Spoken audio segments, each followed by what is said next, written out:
Sigiriya, qui est l'un des 8 sites du patrimoine mondial de l'UNESCO dans le pays et est considéré comme la 8e merveille du monde. Certaines structures anciennes ne donnent pas une impression de vieillesse, elles semblent impossibles. Taillés chacun dans un seul gigantesque bloc de pierre, c'est absolument énorme et ça a été découvert par hasard. D'immenses temples de pierre, des chambres souterraines cachées et même des bâtiments entiers sculptés directement dans la roche, créés bien avant l'existence des outils modernes. Et pourtant, leur précision continue de dérouter les experts aujourd'hui, soulevant une question toute simple. Comment ont-elles réellement été construites ? Numéro 10. Al-Nasla. Au cœur du désert saoudien, là où le vent et le silence s'étendent sur des kilomètres, se dresse un rocher qui ne semble pas du tout naturel. Al-Nasla s'élève du sable comme un monument figé dans le temps, fendu parfaitement en son centre, comme s'il avait été découpé par une machine. L'espace entre ces deux moitiés est si net, si droit, qu'au premier regard, on a l'impression d'une œuvre conçue et non érodée. Et pourtant, il n'y a ici aucun outil, aucune trace, aucune preuve d'une intervention humaine.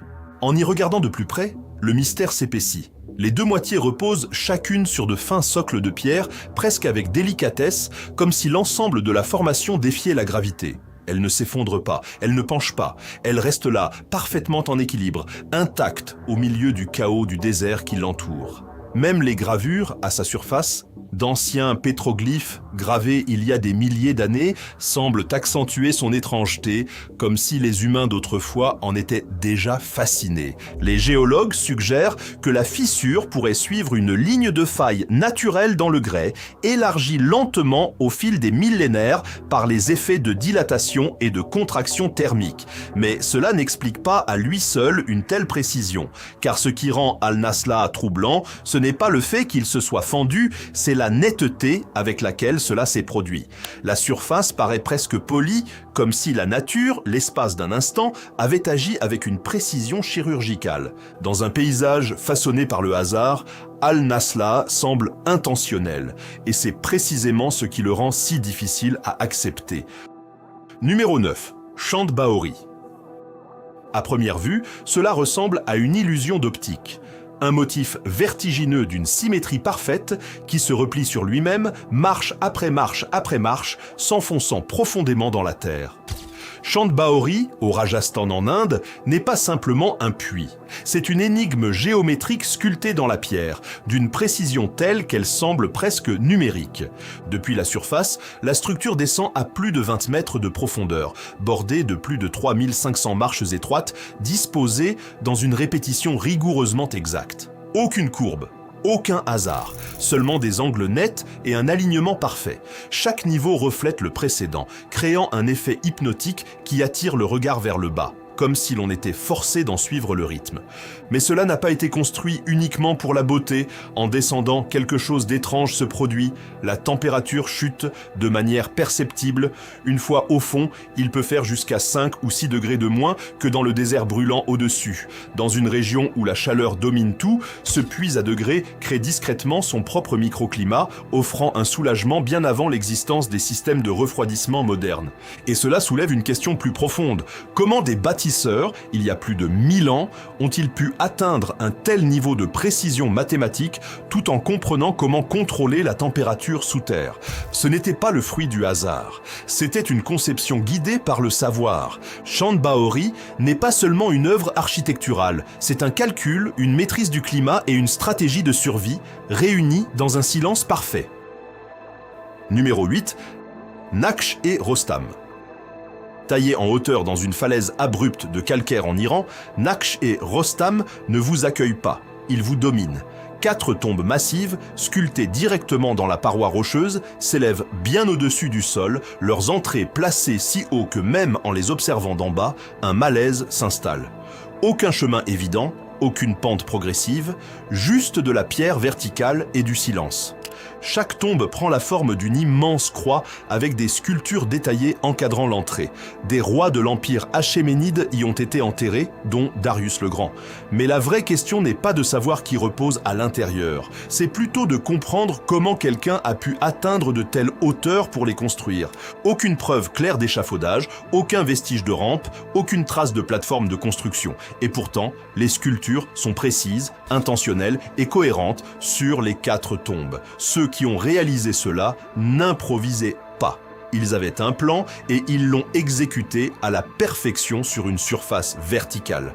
Encore plus fascinant, les tombes semblent alignées avec des directions célestes, suggérant une signification symbolique liée au cosmos. Ce ne sont pas de simples chambres funéraires, ce sont des déclarations conçues pour relier les souverains à quelque chose qui dépasse le monde physique.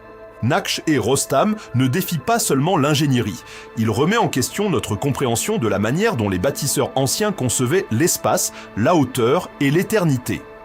Numéro 7. Etzna. Au cœur des jungles du Mexique, là où une végétation dense engloutit lentement la pierre, l'ancienne cité d'Etzna s'élève dans une résistance silencieuse. En son centre se dresse une immense pyramide à degrés, s'élevant au-dessus des arbres environnants, comme si la ville avait été conçue pour être vue, même de loin. Mais le véritable secret d'Etzna ne se trouve pas dans ce qui s'élève au-dessus du sol. Il se cache dans ce qui circule en dessous. Sous la surface s'étend un réseau minutieusement conçu de canaux, de réservoirs et de systèmes de drainage qui contrôlaient autrefois le flux de l'eau à travers toute la cité. Dans une région où les précipitations peuvent être imprévisibles, ce système ne se contentait pas de collecter l'eau. Il la dirigeait, la stockait et la redistribuait avec une efficacité remarquable. Certains de ces canaux s'étendent sur des kilomètres, reliant différentes parties de la ville grâce à des variations d'altitude qui devaient être calculées avec précision. L'eau ne s'écoulait pas au hasard. Elle était guidée, contrôlée et préservée. Et pourtant, ce système a été construit des siècles avant l'apparition des outils d'ingénierie moderne. Aucune pompe, aucun tuyau métallique, seulement la pierre, la gravité et une compréhension profonde de l'équilibre environnemental. Etzna ne se contentait pas de survivre dans la jungle, elle la maîtrisait. Numéro 6, Hattusa. À travers les collines escarpées de ce qui est aujourd'hui la Turquie, les ruines de Hattusa s'étendent, vastes et silencieuses. C'était autrefois la capitale de l'Empire hittite, une ville construite non pas sur un terrain plat, mais sur un relief irrégulier et impitoyable. Et pourtant, au lieu de s'adapter au paysage, ces bâtisseurs ont façonné la ville pour le dominer. D'immenses murs de pierre entouraient autrefois Hattusa, s'étendant sur plusieurs kilomètres. Ce n'étaient pas de simples barrières, c'étaient des défenses soigneusement conçues, bâties à partir de blocs énormes, assemblés avec une précision surprenante. Certaines portes sont encore debout aujourd'hui, notamment la célèbre porte des lions, où des figures sculptées dans la pierre continuent de garder une entrée inutilisée depuis des milliers d'années. Mais la véritable surprise se cache sous la surface. Les archéologues ont mis au jour un tunnel dissimulé passant sous une partie des murailles, construit avec des blocs de pierre parfaitement ajustés, restés intacts pendant plus de 3000 ans.